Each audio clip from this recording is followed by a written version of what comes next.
Hi guys, and welcome back to Topic Tuesday episode 7. If you've watched any of the previous episodes, thank you so much. I really, really appreciate it.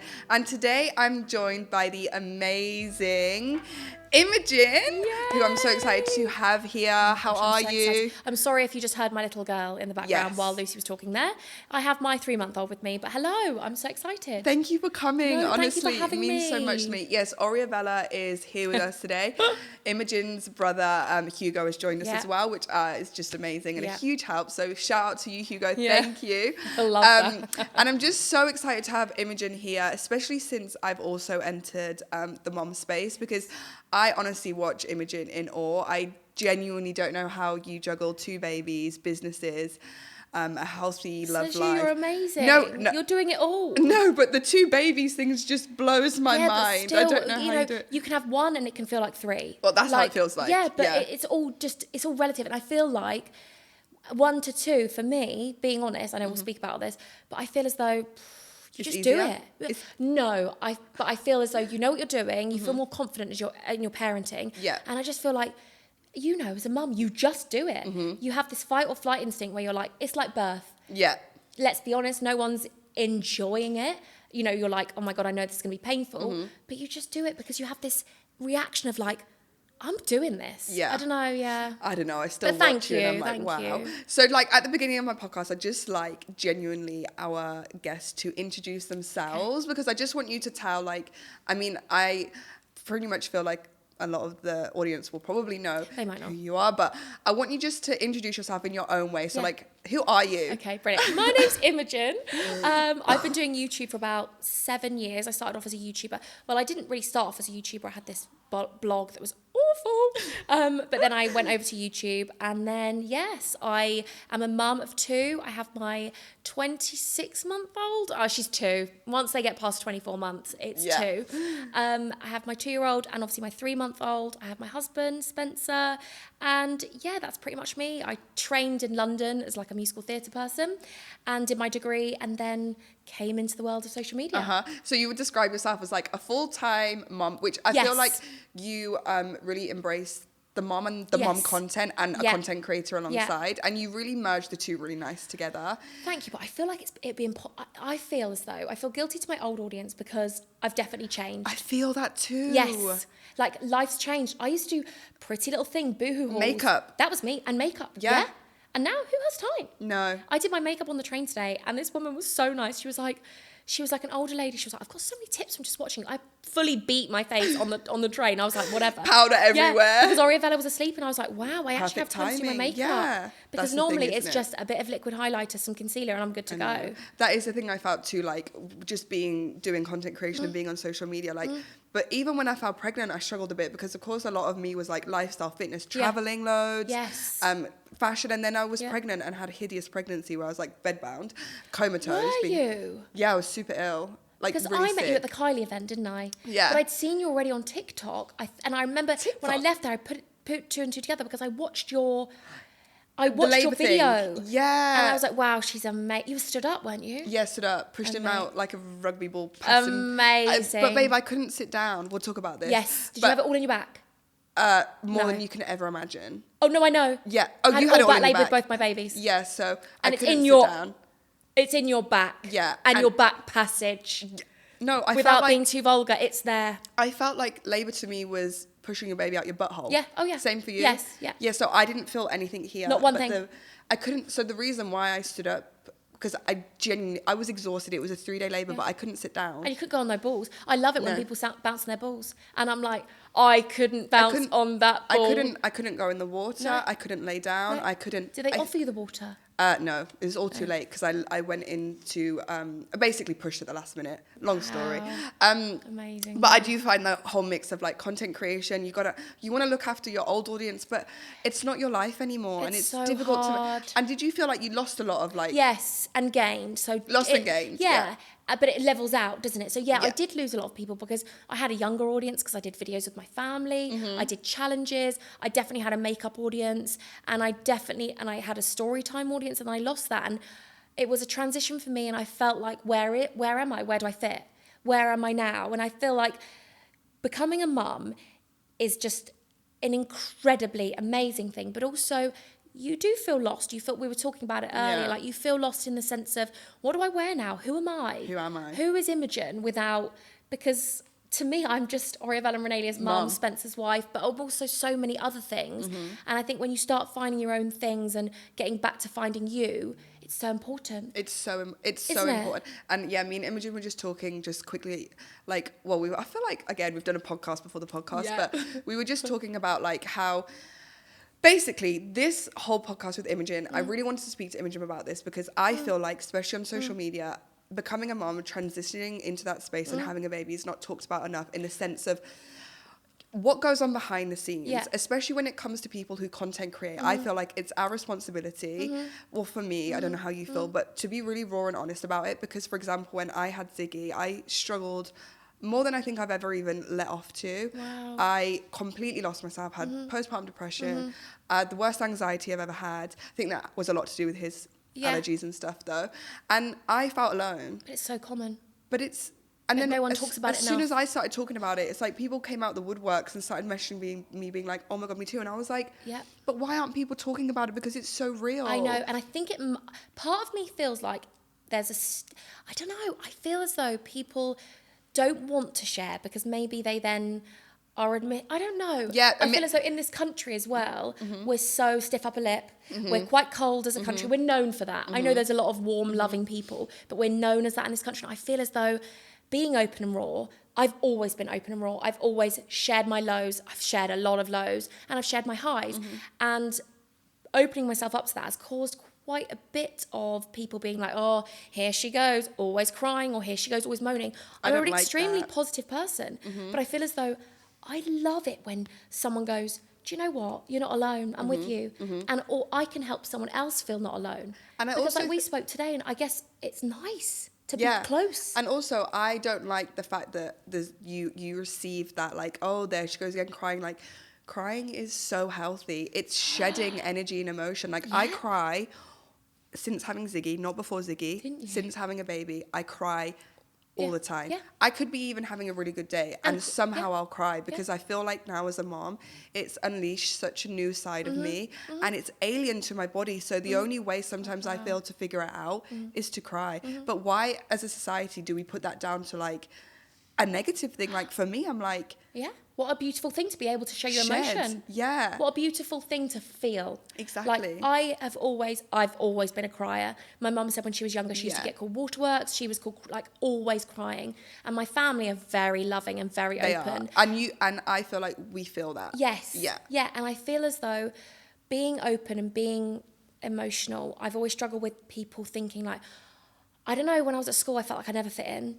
I lent into the popular group and then I was like, oh, I'm not here. I'm not in this space. I care too much. Like if someone would be, bitchy or whatever, I'd be like, but I'm loyal to you. And it would hurt me more. And I remember saying to my parents, like, I remember once when I was younger, I was like, I hate that I'm like this because everything hurts me more. I feel everything deep. Like I said to Renee the other day, sorry if I'm going off on a tangent, that seems to be my thing, so you'll have to drag me back. But it's okay. I always thought I wasn't going to really show my emotions so much to my children because I thought, oh, maybe I don't want them to always see mummy cry. But I was crying the other day because I love my baby so much. And Renee came over to me and she was cuddling me and she was like, sorry, mummy. I said, baby, don't you dare say sorry to me. I just got goosebumps. I was like, baby, please don't ever feel like you have to apologise to mummy. But she didn't do anything wrong, right? No. And I said, you've done nothing wrong. Mummy is crying because she loves you so much. And she was wiping my tears, putting her hands on me. And I was like, do you know what? I'm glad that you see this because you are going to be such a beautiful soul. You are going to be able to empathise with people and you're going to be a nice, kind-hearted girl. And I just thought, no, I don't want to shield her from this. No. I want her to know that crying is a strength. Yeah, of course. And they also say, now me going off on a tangent, but they also say because we are like, I've alluded to it a lot and I think Imogen can also touch on it, but having a baby does affect your relationship in one way or the other. And they always say like, if you find yourself on like a algorithm where it comes to like parenting, like if you have an altercation with your partner in front of the baby, the best thing to do then is to show them how to resolve in front of the baby. So if you and Spencer, for example, who is Imogen's husband, and honestly, like I've met Spencer once, but just I feel Spencer's heart. Yes, he's just the most gentle, amazing soul. Like, but if you and Spencer was to have an altercation, they always say, show how to resolve it in front of them. Like, let's teach these kids real life. Yeah. And I feel that. I really feel that because, for example, if I think about my parents, they are been married for God knows how many years. That's amazing, though. Been together since my mom was like 17, 18. It's rare now. But when I think about my parents and like when I've seen them have altercations, I don't know if I saw the resolution so much. Right. And now as a grown adult, when I'm navigating my own relationships, I'm like, I'm not very good at resolving. Right. And I think that's really key. And now I've gone off on a huge tangent. I would go off even more, so I'm not going to go. You asked me something. Go. Yeah, I find that if we've ever said something like sometimes maybe we're a bit flippant or maybe I actually say sorry. Me and Spencer actually apologised to Renalia. Like, obviously Orivella's not aware yet. But if we're a bit snappy, I'll say, sorry, darling, because I need her to that even though I'm a parent, I'm not bionic, I'm not a robot. You know, she's not I'm not going to make her spoiled by being like, I have to apologise to and bow down to my child. But I think it's really important for them to understand how to say sorry, because now sometimes Renalia hits out. You know, she's in the terrible twos, they call them. You know, but I just know it's her brain developing and all those things. But I need her to understand. And now since I say sorry and Spencer says sorry, she'll say, sorry, mummy. Oh, bless if she her does heart. something. And they need to know how to say sorry. Well, some people won't agree with me on that. Some people think that children shouldn't have to say sorry. And I get it. Because they're learning. Yeah, but in our family, we just say it naturally. The dynamic, yeah. And that's how it is. I don't judge other people. So I'm hoping people are like, because I know there's so many parents out there that parent different. And it's okay. Yeah, like even me navigating now, Ziggy is 16 months old. I just said to Imogen, I'm not, he's getting more sassy and I love it because I'm like, you go, hun. But I'm not experiencing tantrums, not yet.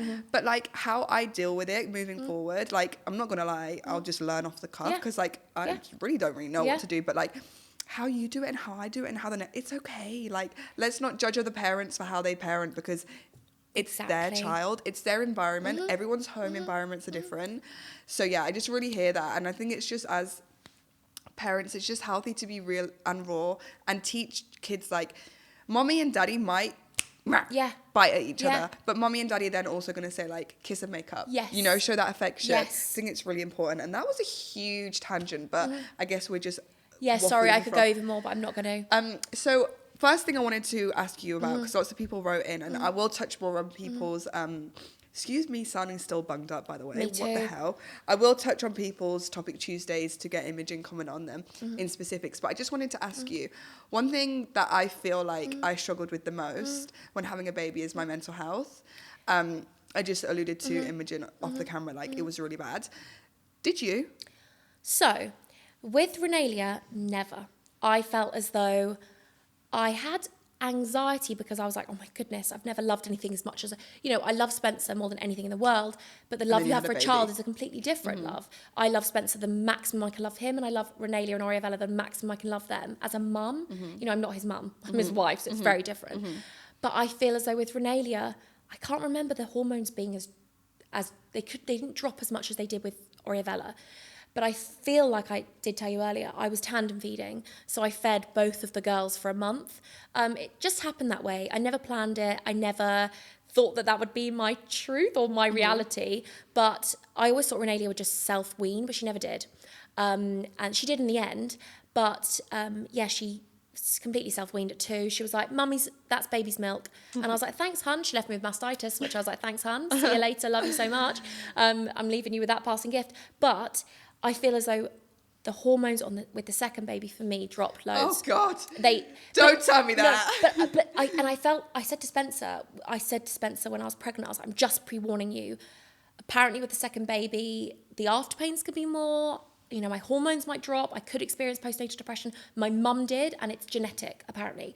Oh, so the midwives had it on their files as to know. You know, I could have had it. I don't think I had postnatal depression. I do notice that my hormones, because you don't have a period yet. So sometimes I'm like, my period came back 7 weeks into breastfeeding.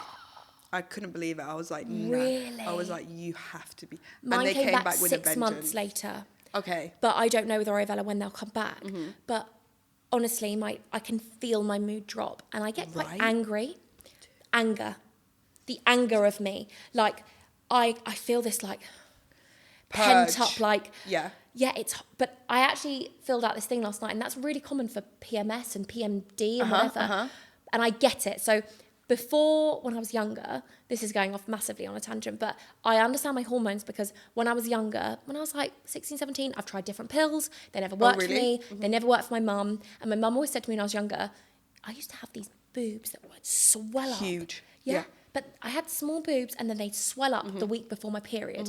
And I went to the doctor about it once, and I was like, I'm really suffering. And they were like, we can put you on antidepressants because it will help. Lots of women take it for pain. I was like, I can't take it for 1 week in a month. It was 1 week in a month, and it's my hormones. They're very, very potentially imbalanced or very strong on one of them. Maybe my estrogen is high. I don't know. I'd love to look into it more when I've maybe stopped breastfeeding and my hormones have maybe leveled out. But wow. The week before my period, I'm another woman. Me too. And I remember calling my mum and being like, do you know, it seems like every month me and Spencer argue the week before my period. That's PMDD. Yeah. Yes. That's PMDD. And my mum said that she struggled with it. And I asked my dad, and he was like, the week before your mum's period, because my mum and dad were together for a very long time. Yeah. 25 years maybe. They met when my mum was 15. They're not together anymore. But my dad remembers that my mum would be the exact same. And I feel as though that's been me more so in these 3 months. Like, my hormones have just been, they've been just very, very heightened. Yeah.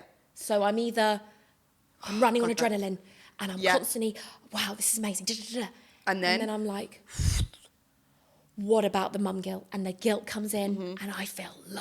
And I'm like, how am I That's gonna... exhausting in itself, trying to navigate it. Yes. And that's something I feel like, so I don't want to go off on hormone health because this isn't what this is about, but as you've touched on it, and we're talking about just girl stuff, hormone health is not recognised enough in this country. No. Hormone health is put to the side and Women's pushed health. away, with contraceptive pill, antidepressants, everything you can possibly imagine. Hormone health is, I believe, hormone health and gut health is the driving room of our whole existence. Yeah. I think I am struggling now since I've kind of like got myself back together after Gut a year. health. Yeah, but I think I'm struggling now with PMDD. Really? Because you just described what I go through every month.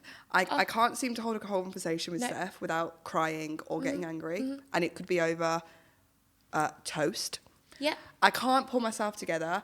I'm low. I feel a bit lost. I don't know where to go with work. Just for 1 week. It's real. Sorry, my phone was going off. I feel so rude. I put it on Do Not Disturb. That's But okay. I guarantee it's my mum. I guarantee she manages to get past it. She does. Every time she manages to get past the Do Not Disturb. She calls twice. I don't know how. The airplane mode's going on, honeybees. Don't worry about it. But yeah, PMDD is really real, and it's not spoke about enough. No. And the hormone health, and a lot of people wrote in about this hormone health when you have a baby. It's not spoke about enough. Do you take any supplements? For what? Hormone health? Yes, in general, your hormones. Yeah, I do. I swear by supplements. Yeah, I but do. they still haven't helped with my drops. But also, there's so many things that affect hormone health, not just caffeine, sugar. Yes. How your general diet is. And your gut, your liver. It sends signals. So when my gut wasn't working... Yeah, of course, because you had a lot of problems with your gut health. Yes. But talking about mental health with my children, I actually feel like my children have... without putting so much pressure on them, I actually feel like my children have helped my mental health so much. However, my guilt and my anxiety is very heightened, but in a different way. I feel as though I put it down to being a mum and I'm just worrying about them. But with my mental health, that would be so different to before I had children. So the anxieties that I had before are not the anxieties I have now. No, so different. And I feel as though they help me cope with them because I'm like, I don't know, it's bizarre. It's bizarre. Do you ever, like, I feel that, and by the way, I don't want this all to be like negative Nancy. No, but you're being... This is just about, because some people, like, people wrote in and they were like, please just be honest. Yeah. So this is not meant to be negative Nancy, it's but not this being is just, negative, it's I guess being it's real. sharing the other side. Yeah. I So that's not to find... say you're not an amazing mum and you're an incredible No, of person. You're allowed to have these feelings. For sure. This is what I always say to my mum. Sorry to interrupt you, but I always say to my mum when she has feelings, my mum looks to solve my feelings.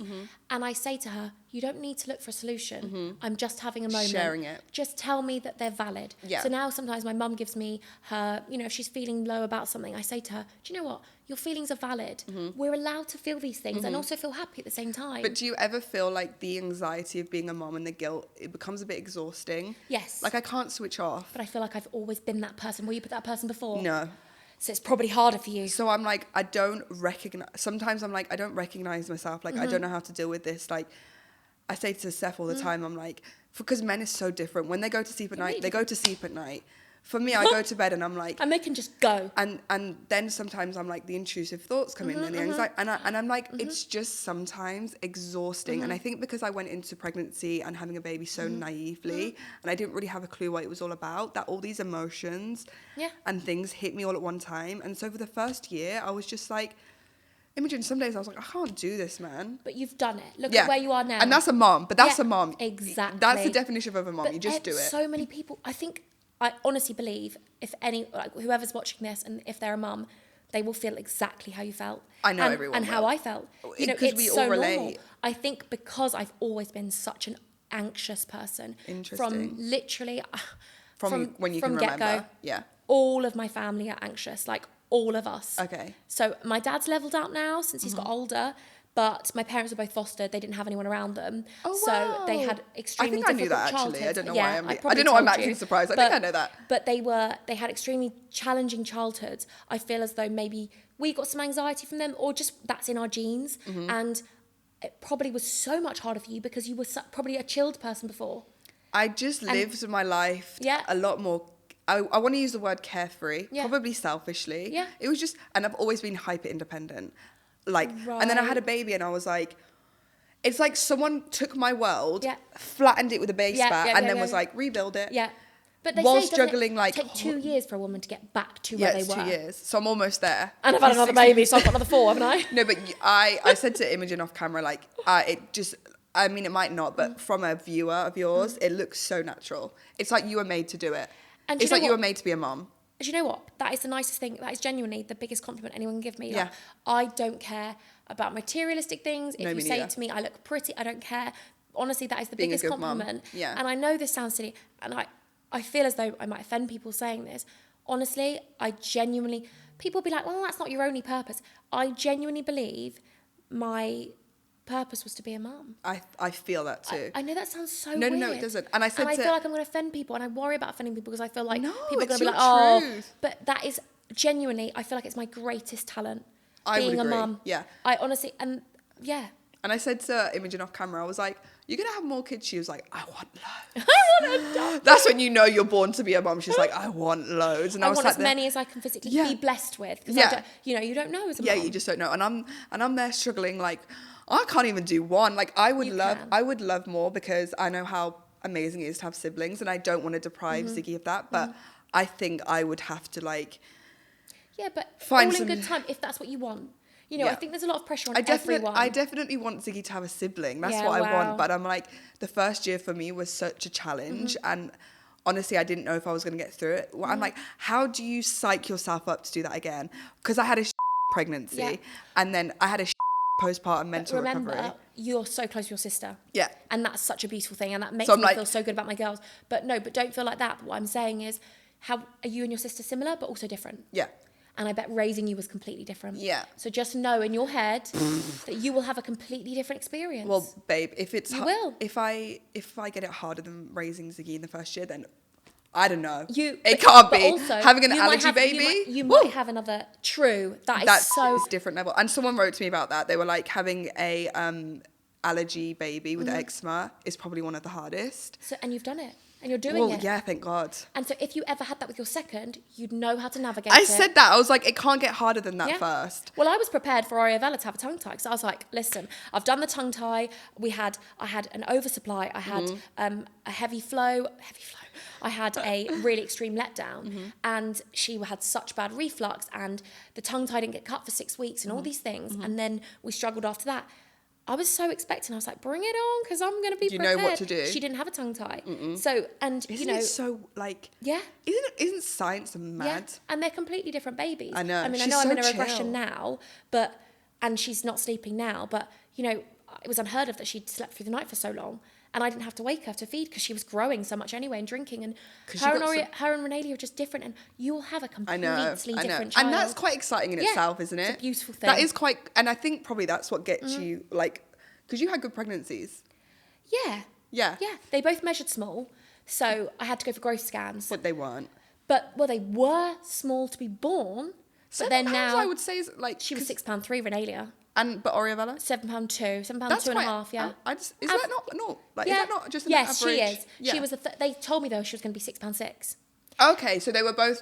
Yeah. But see, here's my thing, and I How know. much was Iggy? 9, and he had a boulder of a head. I'm sorry if that noise made someone in the you poor thing listening to this audio. ASMR. You. Yeah. You are amazing. And his head, like his head. No, sorry. Was so big. The first thing to come out, he was a big boy. And he came out fully cooked. He was like Mums chunky. are amazing. There was no vernix on him. Is it vernix? Yeah. There was nothing left on him. Because I was into the whole hitness. I really trust my body. Yeah, good. And like I have a very good... look at you. You did amazing. Oh, you're amazing. I just think mums are amazing. Whatever. Yeah, me too. By the way, if you're listening to this and you had a different experience and you had a traumatic birth, just know you're still amazing. Us mums are just phenomenal. Yeah. Sorry, but we're amazing. But I think like... my labour and my physical recovery was just extraordinary, and I'm so thankful for it, because I think if I had a labour and bad physical recovery, I would throw the towel in completely. Was your physical recovery easy then after? Oh my God. You were on the go. It was amazing. Yeah. I literally was like, within a week I felt back to like physically, I was like, oh, but it was the mental, which dragged. So let's get into some Topic Tuesdays. Yes, please. Someone sent this in and I really resonate with it. And it was like the hardest part of motherhood isn't the kids or loving them or being a mom. It's everything else. So it's like the schedules, the laundry, the cooking, the expectations, the emotions, the exhaustions, the snacks, the cleaning, the repetition of it, the constantness. It's not actually the kid. You're never off. It's the life around it, and I really like loving Ziggy and being a mom to Ziggy is the best thing in the world and comes naturally to me. Yeah. It's everything else. Yes, that's like Spencer doesn't like the other day. So I know I have it.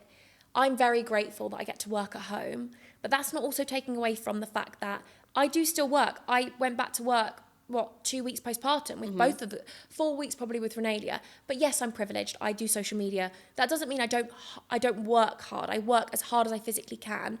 And I do a lot in my day. You know, I'm doing TikToks, I'm doing content, I'm doing Instagrams. And I know, by the way, a lot of people are going to be like, you're privileged. And I get that. And I'm lucky that I have Spencer at home. I'm grateful now that Renalia goes to nursery because I have 3 days a week that I can definitely smash out content. But then I have a 3-month-old that I still have this guilt of like, God, I've got to do some sensory classes with her or something because she doesn't get as much as Renalia did. Because that's always the second child. Yeah. They just get dragged along to everything else. And then I'm like, on the days that Renalia's at nursery, I'm working. So I have to, but I said to Spencer the other day, you know, Spencer, we definitely have swapped roles. So Spencer was working. He was a barber for 10, 11 years. And when we met, that was what he was doing. And we have Renalia. It wasn't financially viable and it didn't work for him to go to work when I was at home working and needed to go back. So he does the cooking, he does all the cleaning, and I help out with that. Is he effectively the stay-at-home dad? Yeah, he's the stay-at-home dad, but he also gets a couple of brands here and there. And he helps me with the filming, but I still do the majority of the childcare because I'm with the babies. And you're breastfeeding Yeah, exclusively. and I'm the planner, I'm the entertainer, I make sure that all their clothes are ordered. And Spencer was like, I don't think I realised also what you do. Do you ever feel resentment towards Spencer for that? No, because maybe I'm a bit of a control freak in the sense of I like to have that control. Yeah, you don't want to pass that over. Yeah, I used to do all the cooking and stuff before Renalia came along, and he'd come back from work, and because I was working at home. But I feel as though I grew up with my mum going to work and my dad was a stay-at-home dad and he'd renovate the houses. So my parents would, flip houses, not quickly, but we'd live in the house and whatever. And we had students that lived in our house. So my dad would do all the cooking for like 8 students plus us, me and my older brother, and my mum obviously. So I think I saw that dynamic and I respect how hard he works. Sometimes, listen, we work together, we're married, and we raise children together and we live together. That's a lot. It's a lot. Navigating that with 2, I'm not going to sugarcoat it. At the very beginning, we were like, we're not being nice to each other. Like, I was like, Spencer, you're going to have to have more patience with me because my hormones, I mean, I'm only 3 months postpartum still. I don't know. So I'm still navigating it now, but we've definitely got to a place now where, because he wasn't he's patient, but he's not, I've definitely learned patience from having children. 100%. And I feel as though he wasn't as patient, and he'd be like, he was treating me, because I'm such you probably see it, I'm like, let's go. Like, a ball of energy. Yeah, and he was like, I never see your struggle. I never see if you're actually, he's like, Okay, Mills to me, he calls me Mills, sorry. He's like, Mills, to me, you're just bionic, superwoman. But I'm like, baby, I need you. Yeah. I need you to Emotionally. know that if I snap, don't snap It's not back. personal. Just take it, and I'll apologise later, because I will reflect, and I'll be like, I'm sorry. If you snap back, it's going to be an argument. But he's allowed his emotions too, and there, you know, it's that really navigating. difficult. It's really difficult. It is, and I feel as though that part of it for me has been I'm constantly on. He can switch off, but I'm on. Men and women. Yeah. Yeah. I'm like, in my spare time, I'm like, right, they need new sleep bags. I need to give them this. Yeah, I can Developmental relate. toys, right? This, and it's just on. And then I think, like, for me, I found that really difficult. And I think men, especially with the first child, when it's like, it's your first experience. Oh, yeah. Like, for example, if I would snap or be really rude or like, because I was so low, Seth would take it personal. And then he would be like... Is he sensitive? With me, yeah. He's not sensitive in life, but with loves me, you, yeah. if I've been rude or nasty to him, he would take it really personal, and I would have to keep saying to him, like, it's not personal. I'm really struggling, and I'm in a really low place, and I'm speaking to everyone like shit, and I'm really sorry. I can't figure even out myself. So like, you're gonna have to hold it. We always say, like, Ziggy has taught us what it means to be parent. So if there was another one, you know what to expect. The first is your lesson, I think. So I have a question, and this is completely off topic, but I'm just interested in the dynamic, because effectively you're the breadwinner. Yes. So this is completely off topic. Yeah. I'm just really... Go. So like, do you pay Spencer? No, so everything of mine, Is everything as? is shared, yeah. Okay. He's honestly, I'm not just saying this, like when I first met him, I was cruel, I was nasty, I was very closed off. I'd been single for like 5-6 years. I had previous ex-boyfriends that it was just not healthy. I was so independent that I was like, I'm never meeting a man. I wanted the fairy tale ending, but I was like, is it actually going to happen? He is I've never met him. I've met a man like him because his dad's similar to him. Oh, really? But I've never, ever really met a man like Spencer. I don't think I've met a man like Spencer. His brain doesn't... He's the purest man. He doesn't have any ulterior motives. He doesn't think the way that I think, and he doesn't think the way that a lot of other people think. I always used to call him a puppy, and when I first had him on my channel, I didn't introduce him for a long time. He was just called Pups, because I was like, if this goes wrong, people are going to find his name, and then people are going to know about him, and then what if it goes wrong? Like, it's all over social media, and I just didn't want that. So we share everything. My income wouldn't be my income if it without him. Yeah, I hear that. And let's talk about the women and the men that stay at home, because I know what it's like to be at home, because I am at home as well. I'm a stay-at-home mum, but I'm also a working mum. I do the childcare, I do the feeding, I do the nights, you know, because Orievella's only just taking a dummy. Hugh, sorry, I'm just going to ask. Hugo B, what's happening, Angel? She's fine. She awake? Yes, but she's still fine. Bring her here, baby, I'll feed her. Really? Yeah, can you get her out? I'll feed her. Please. Orievella is making her entrance. Orievella is not happy I don't and know wants if to feed. she'll be in the shot. Is it okay if she's in the shot? Yeah, of course. Okay, cool. And so will everything here. And so will the breath. Yeah. Hello, sweetheart. Do you really miss her when you're not with her? Yes. Yeah. I miss her older sister. So when she was in hospital, I was meant to come on this podcast last week, wasn't I? Yeah. Would you like some milk? You are so gorgeous. Am I gonna be able Mummy's to? milk is like bloody magic. Well, clearly, because she's an absolute... Oh, gosh, that's moved. Are you in there? I just have to check if that's the right boob. Yeah, because you did that one last time. I did. You did. Okay, yeah. Sorry. Yeah, no, I felt it. Okay. Oh, sorry. Yeah.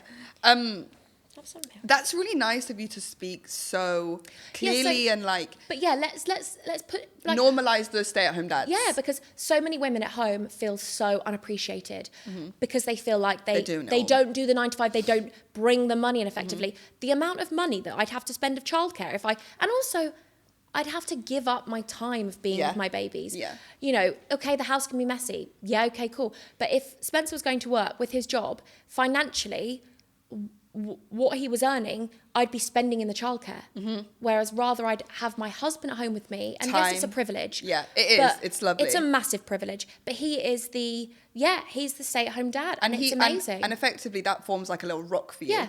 And when we renovated our house, he was doing a lot of the smashing down the walls and all those things that were bringing in an income essentially because a house is an asset. So obviously we pay a mortgage and stuff. Sorry, I'm pressing the other boob because I've got the letdown coming down. So there you go. Do you have pads? No, I don't wear them. I just press. Okay. Whatever works. And my for flow's you. definitely been different anyway because she's probably leveled it out a bit more. But she's going to sleep, I think. But yeah, let's champion having a different dynamic and having women, you know, empower each other. Like, what an incredible thing. People always say to me, oh, Spencer's always cooking or always cleaning. And I'm working. Do people say that to you? Yeah, people say it to me. And it really undermines... Gosh, is it not clear what's going on there? Yeah, and it really undermines that I'm the main breadwinner. Yeah. I'm the woman that's working. So of course that's how it would be. Yeah. So I never undermine what Spencer does because I know how hard it is to be at home because I'm with him. But I wouldn't be able to film around the house because it would be an absolute mess. I wouldn't be able to function. My brain, when the house is messy, my over-analytical situation, I'm like, I can't film in this. I can't do this. Yeah. Or if I haven't slept, I need some help. Yeah. You know, and I've got to work to be able to provide for our family. So... Do you feel a lot of pressure? I put pressure on myself anyway. I don't feel pressure from anyone but myself. Okay. Yeah. I do put pressure on myself. Yeah, It's I think really that's interesting, though. Yeah, that's me. Yeah. Because I think I also felt that just being self-employed, like you have to go back to work as soon as the baby's born. So I literally was working the day after Ziggy was born. And it's so different on social media. Some months you're not earning nearly anything because the brand deals are all coming in at specific months. Yeah, we were literally just talking about how inconsistent and the way of... So when work comes in, when people are like, oh, there's ad after ad, I'm like, I love these brands. I'm grateful to work with these brands and I'm taking the money while I can. Yeah, of course. And I think I'd love to like talk... I'm not going to talk about more on this in this podcast because I think... Get me back up, hun. We're on Mumbai, but like... People don't really understand the behind the scenes of social media. And I think people think, oh, but you work on social media, it's so easy. It was easier for me to work in corporate and have a stable, like, it's really hard not only just to do the job and, you know, get the deal. It's the mental, like, of being self-employed and like, you know, when Ziggy was born the next day, I'm like, okay, I'm thinking about work. Like, that's one of my biggest regrets. And someone asked us, if you have any regrets from how you moved after having a baby, what would it be? And mine is having the mentality that I had to go back to work the next day because protecting my mental health is more important than getting that deal in at that moment. And I didn't have, like, I don't get maternity leave. It's not a thing. No, you don't get any. And I realised why maternity pay and break is a thing because you freaking need it. Yeah. So that would be my kind of like... What's mine? Sorry, she's just chugging away. Are you okay? Are you gorgeous? Are you smiling? Oh, makes me miss breastfeeding. Oh, you're lovely. What's my... Like, do you have any regrets of choices you've made when you were goodness. pregnant or having the babies? Do you get me? I know, I understand, yeah. I feel as though potentially going back to work so quick. Same as me then. Yeah. And I think that's going just back to work so quick. But I just thought, if I took 6 months off, where would the 6 months of income be? And it's crazy. Yeah. It's and you crazy. have that pressure on you, sorry. So let's get into some topic Tuesdays. So the thing that I put up was all around kind of like motherhood journeys and just being real and raw and honest about it and people's like perspectives of their motherhood journey. She's gonna grab this microphone. Hello, cheeky girl. Are you okay? Do you need some help? Look at that. Do you want to sit here with us? You want to sit and play? Sit here and You're gonna talk say to hello. Mummy. Oh, Talk to Mummy's friends. is she okay with the lights and everything? Yeah, It's she's okay. fine. Yeah, they're dim. So let's talk through some of the topic Tuesdays. Yes, so a whole load of different things and people writing in and they want to get our advice and like what we feel about it. And this one made me laugh so much. I just need to find it because I saw it when I was just planning for this. Where's it gone now? I remember it though, so even if I can't find it, I'll remember what it said. Okay, this made me laugh. What triggers me since I've had a baby and as a parent is when my partner goes for the fourth 15-minute poo toilet of break. the day. Oh, What is that? Carl, you've got a microphone there. Speak up. Listen, What- 'cause- tell me about it. What is it all about? He sits on the toilet, and I'm sure it's an escape. Yeah. Hey, listen, you're laughing because you know. We just like daily breaks. No, listen, I'm telling you. can't- no, you but- need more fibre in your diet then. 'Cause Yeah. how long is it taking? But does that, like, I hear It's it. a thing. It's a thing. Yes. I mean, it doesn't happen four Spencer times doesn't in the do it day. 4 times a day. But when the he does it- it's like you're gone for Yeah. half an hour. Yeah, and sometimes he won't mind me saying this. Sometimes if he's eaten something which doesn't agree with him, let's say like oats and mushrooms aren't really great with him, he gets like an IBS tummy. I'm like, I'm He's out gone- for the he's day gone for because the he is day. gone for the day. What is it about men and Yeah. toilets? Yeah. And he's there sitting on his phone watching golf Yeah, videos. that's the thing. That's what it is. We get distracted. Yes. unfortunately. But I would love to sit. Oh my God, I but love that you would admitted that. I would love to sit on the toilet for 15 Yeah. minutes on my Yeah, phone. yeah. But I can't do that. But this is you the can. thing No. you need to admit. Spencer's only just recently admitted it that he does get distracted. His brain does go off. Like when he does Men some are of the just stuff around so the house, different. he needs to wear his AirPods in and listen to a podcast because he says my brain, I'll start thinking about football. And then I'll be like, do you know what? I've forgotten what I'm actually doing. But when someone wrote that in, I laughed so much because I was like, it can be the tiniest thing. Like a man sitting on the Yeah. toilet for 15 minutes Yeah. can be so triggering. Yeah. Well, we literally all feel the same thing. I So, know. PSA, men, you don't need to sit on the toilet for 15 minutes. Yes. Just take your and get up and come yeah. and help us. Because I feel it. Oh, I like sending Renalia to go and knock on the door. Yes! She goes and knocks on the door and she wants to go in there. I And I'm love like, that. He's going to get up now, hun. I Good for love you. that. I just thought that one was so funny. think? Someone wrote in and was like, you two need to say the truth about breastfeeding. So I think me and Imogen have and had very different breastfeeding experiences. Yes, because when I saw you at the event, you were like, this is a lot. And I was- think you'd only just, had you had it cut yet? Yes. You had it cut. I can't believe how young Ziggy was at that event and I how know, new I was. I know, but you you know were that so event to me is like a confident. blur. But you were so confident. I was away amazing. with the fairies. And you were really enjoying it then. Huh? Yeah. No, I wouldn't say I was enjoying life then. No, were you enjoying breastfeeding? So here's the thing. I think I thought I was, but when I stopped, Fine. I enjoyed life a lot more. So breastfeeding. I don't know what it's like yet. But look I've at been you, you're pregnant. thriving and I've you're been pregnant breastfeeding. and breastfeeding. I worked it out Back for to 3 back. years nearly. So I was pregnant, obviously 9 months before Renalia was born. So yeah, I've been literally, 3 years. But breastfeeding for you, you find it positive. Well, listen, I didn't have it easy with Renalia 'Cause of the because she had the tongue tongue tie, 6 weeks. Then obviously she was choking on all my milk. She was so refluxy, wouldn't sleep, couldn't lie down because it was just always coming out. Even with the reflux thing, she didn't sleep for 11 months really, had to get some sleep help. So I found it hard. I constantly kept avoiding mastitis. I was having my boobs in Epsom baths. I was so engorged. I was in so much pain. I remember my dad being around because my dad lives closer and my mum's a while away. But she's an hour and a half away, but she has my little sister and she works still. So it's easier for my dad to be there. And my dad, Spencer, had run out to get me something from the shops. I think he'd gone out to get some Epsom salts, actually. And we were on the phone to the lactation consultant. And my milk's just spraying everywhere. And my dad's having to video me feeding my child, trying to get the latch. Because she couldn't latch on my right. And Oriavella actually struggled as well on my right. So they both had to go to cranial osteos because they had tension from where they were in my womb. In my thing. Yeah. In your tummy. In my tummy. So yes. And then obviously But I feel your sex like, drive plummets. Gone.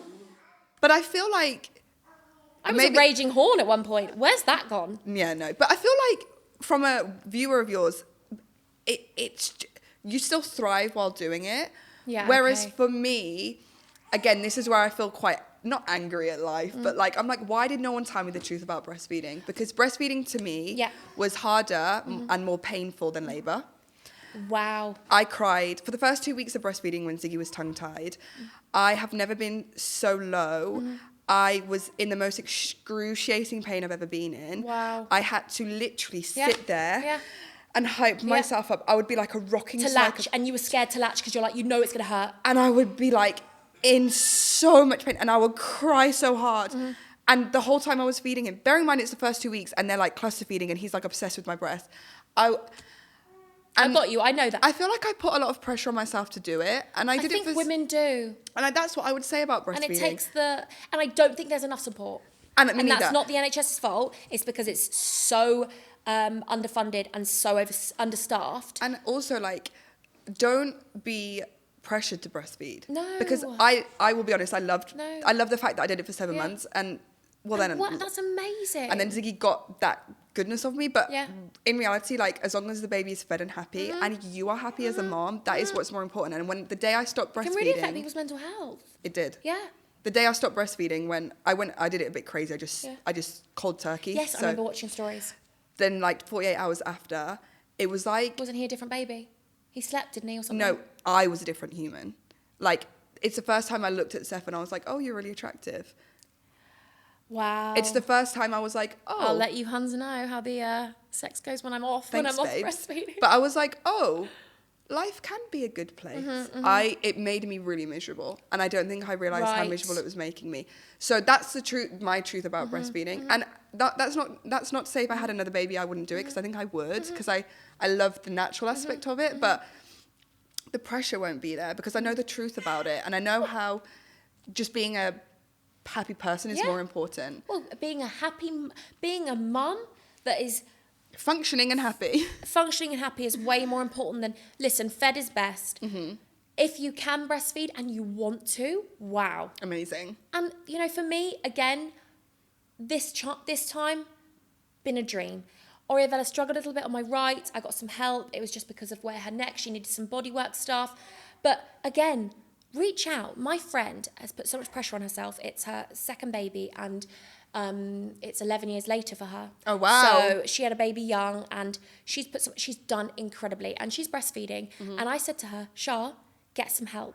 Like, Yes, reach out. and get some help. And she's got help, and she's amazing, and her baby's thriving, and Yeah. it's incredible. And But when- there is help if you ask for it. So when I was doing my hypnobirthing, because Mm-hmm. I'm really into hypnobirthing, it's like something that I really feel passionately about.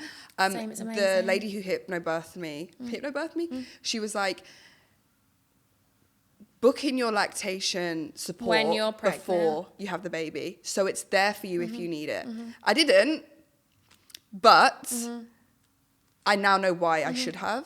I didn't listen to her and I was stupid. I should have listened because I think that would have helped me a lot.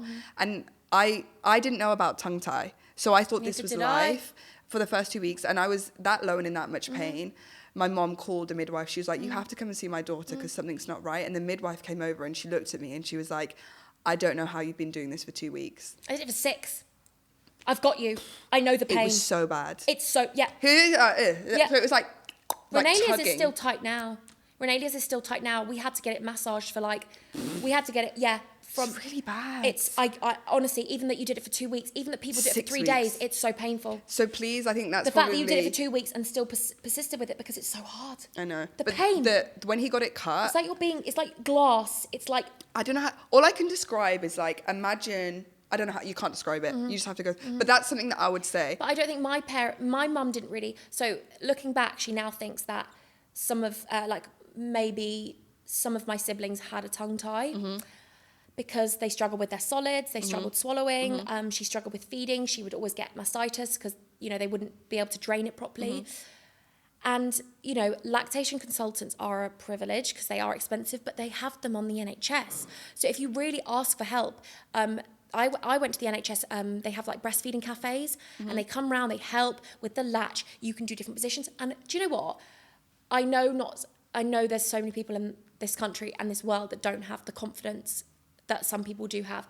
But I want to give you this confidence on this podcast to just own your voice. Like, if you are struggling, speak and up have about help. it, about whatever. But I will Not be- just breastfeeding, like, do it. Yeah. But I'll be honest, I had to go private for the tongue tie, as did Yeah. you. Because Yes, on I the did. NHS, No. it was... But what's really I interesting... got told by 4 different people that she didn't have a tongue tie, and then I went private. and So they were did like, I. What Yeah. the hell? Yeah. That's why I had the whole Yeah. problem in the first place. Yeah. Because did they do the check over with Renalia in the hospital? 4 times. And 4 different people I went to. 4 different people. And they were like, no, he's fine. And then, yeah. Do But you know why they're not trained on it?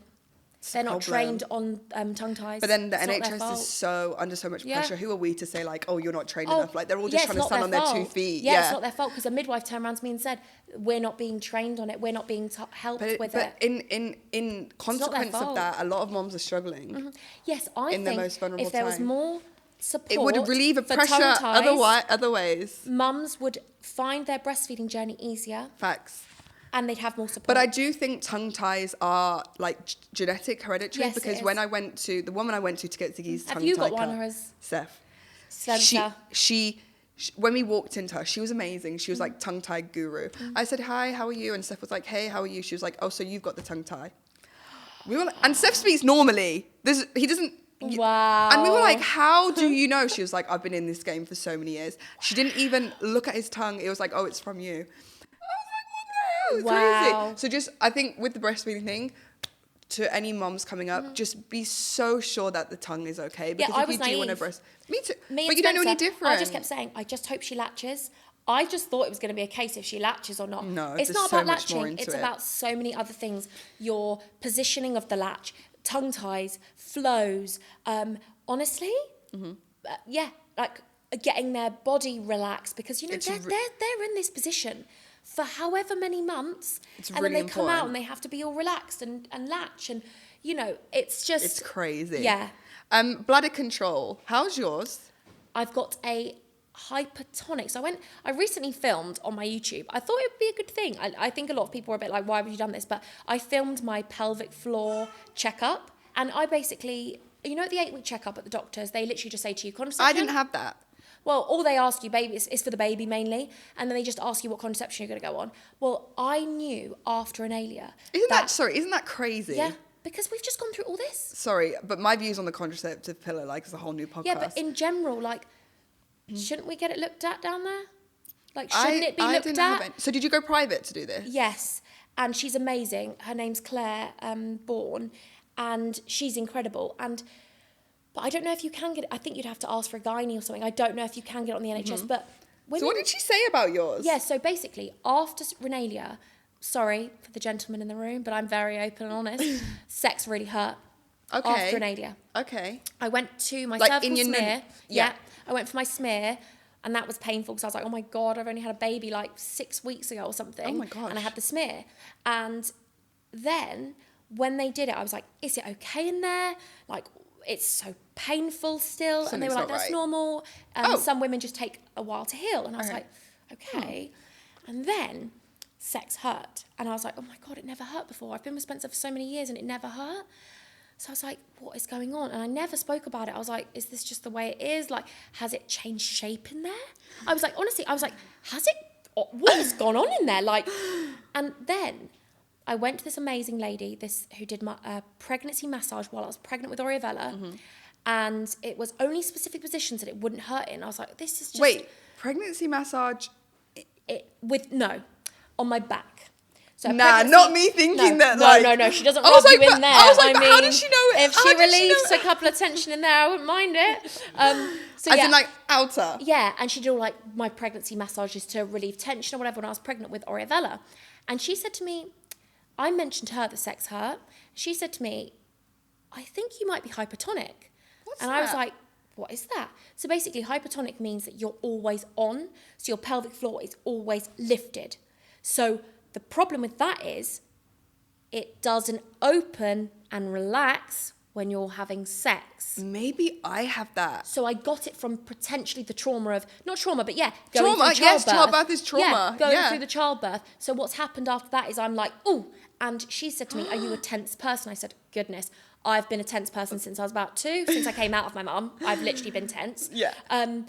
And so, yeah. So what did So she then I do? went to the pelvic floor checkup lady. Yeah. She checked all my pelvic floor health. She checked like Does she my go abs inside? and stuff. And she goes inside. Yeah, I filmed the whole thing. I was like, I need to watch it. I haven't Well, I'm watched going to it. put a bit on my Instagram for people that haven't got the time to watch a whole YouTube video because I really want to talk about it. And she went in and saw that my pelvic floor is hypertonic. So she. I need to go and see this lady. You need to see this lady. But she's in freaking... She's in London. Oh, She's in okay. London. And she's amazing. I feel like I need to see She her. checks all your abs for separation, all those things, whatever. I think my abs are good. Yes, good for you. Good, go, But go, go. in some positions, when I have sex, it hurts.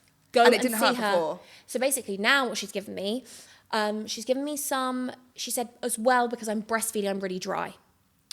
So Like lubricant work. yeah, like, you don't get wet when you're breastfeeding. Yeah, well, because your I had no estrogen sex drive when I dries. was- Well, that's why my whole though. body was Sahara Desert. So you're dry down there because of the hormones. Yep. And because you're dehydrated. So I drink about 2.5 litres of water a day. Yes, I was But same. the water goes to your baby. So Yeah. I now drink rehydration drinks to try and get, some hydration there.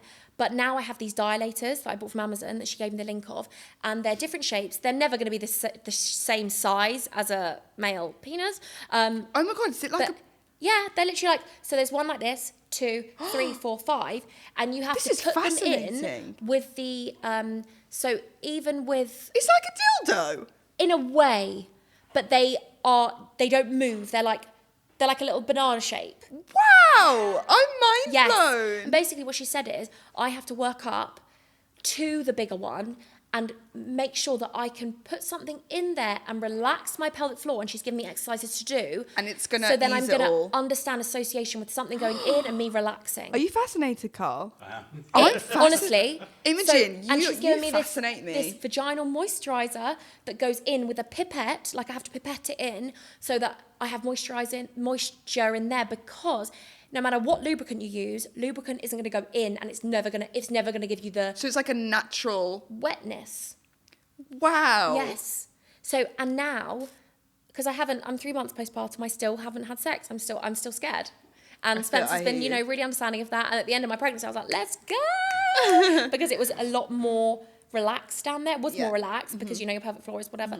But yeah, so I do these exercises. I do my pelvic floor exercises to open, not to tighten. Because it's already So too I have tight. to hold and Wow. release for a long time. I do it while I'm breastfeeding because then I know I can count something. But she was amazing. Going to see her gave me validation because I was like, oh, right then. I Gave you thought, answers. Has Spencer's changed shape? I said this to him. I was like, has it got more curves? Like, what's going on with it? And now I feel like even though I'm still a bit nervous, I know now I'm working up to those things or whatever. Me and Spencer have had a little foreplay or whatever, but nothing the go. No, yeah. But I feel a lot more comfortable now. Wow. But now I've had Hugo down. I've had my little brother down, so we're probably not doing that at the moment. But when you're going now, Hughes. That's blown my mind. Yes. So, and this is what I mean. Like, But it's so important do that you- women get this checked. Yeah, but do you you can have not a feel looser like, one and it could be too loose and you need to tighten it. But do you not feel like people just don't talk about it enough? I'm here for them. Yeah. I'm here to talk about it all. So, guys, this has come to a really abrupt stop. so sorry. Because Imogen has to get an Yeah. exact train back, and we Yeah. just realised the time. As I was looking at the Topic Tuesday entries, I was like, oh, it's that time. We need to go. We need to So there's go. lots we haven't answered. Yeah. So I'm actually going to, in a couple months, when... Get me back up. We're going to get Imogen back up, Yeah. because I find you fascinating, and I love to talk to you. But we're going to Listen. have to end it there at an I abrupt stop. Sorry about that, know. guys. I'm sorry because I wanted to talk about piles, anal fissures. I want to talk about it all. And also, there's so many things we didn't answer. I know. Save them. Yeah, no, I will. Save them. And they'll stay on my Yeah, archive. we've got to go. Yeah, we've got to go. Because I've got to get that pram in the car. But thank you Thank so you much. so much. And thanks for having me. No, you're so welcome. It's been Love so fun. it. Even Carl, you've been so interested. Yeah, I've never seen. Listen, this is why I used to do story times on my YouTube and I was engaging. I've never seen Carl so engaged. Listen. In the corner of my eye, I'm like, are you finding this really interesting? Yeah. So thank you so much for watching. Hugo's Please, laughing because he loves it. please like, comment, share, Yes, subscribe, please. whatever you can do. Give Lucy the love. She's amazing. And Oh, this podcast, stop. no, it really does help women. It Yeah, really for is sure. That's helping the aim. people. But thank Yeah. you so much for coming. Thank you. And we're going to quickly end it. Yes. But thanks, guys. See you next time. Bye. Ciao. Bye.